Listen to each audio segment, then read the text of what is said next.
Arendt, elle écrit un truc qui s'appelle Eichmann à Jérusalem. Ah si, tu m'en avais parlé. Le procès de Eichmann, voilà. Ouais. Et elle montre que Eichmann, c'est un dignitaire qui est en charge de la logistique des trains pour les camps de la mort.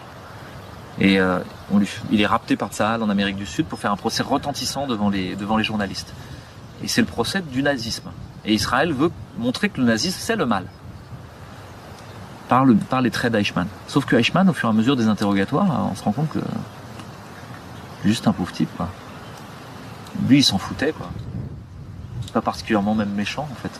Il voulait juste que les trains arrivent à l'heure. Il voulait pas regarder où allaient les trains. Parce que ça, c'était insupportable. Et donc, elle a cette phrase qui est une déflagration dans l'histoire de la philosophie morale. Elle parle de l'extraordinaire banalité du mal. Et en fait, le totalitarisme n'arrive que à cause de cette extraordinaire banalité du mal, parce que des gens refusent de regarder où vont les trains.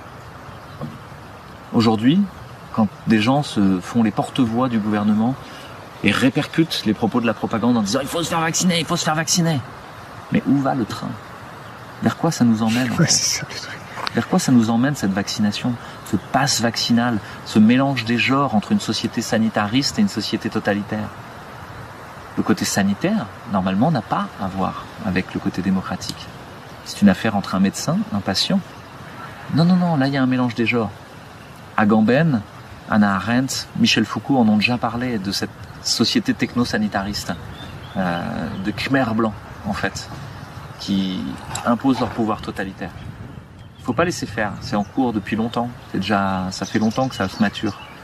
Voilà. Oublier le passé. C'est une des caractéristiques du totalitarisme aussi, d'oublier le passé. Et de faire que surtout on s'en souvienne pas. Qu'est-ce qu'il fait Raoult aujourd'hui? Il se souvient du passé. Il se souvient que pour le SARS, ça avait marché l'hydroxychloroquine. Il se souvient qu'il a testé cette molécule sur des lignées cellulaires. Il se souvient que l'hydroxychloroquine, dans les vieux livres, ça marchait. On a fait une vidéo avec Éric Loridan, qui a été censurée par YouTube, où juste il prend un très vieux manuel de médecine de 1910.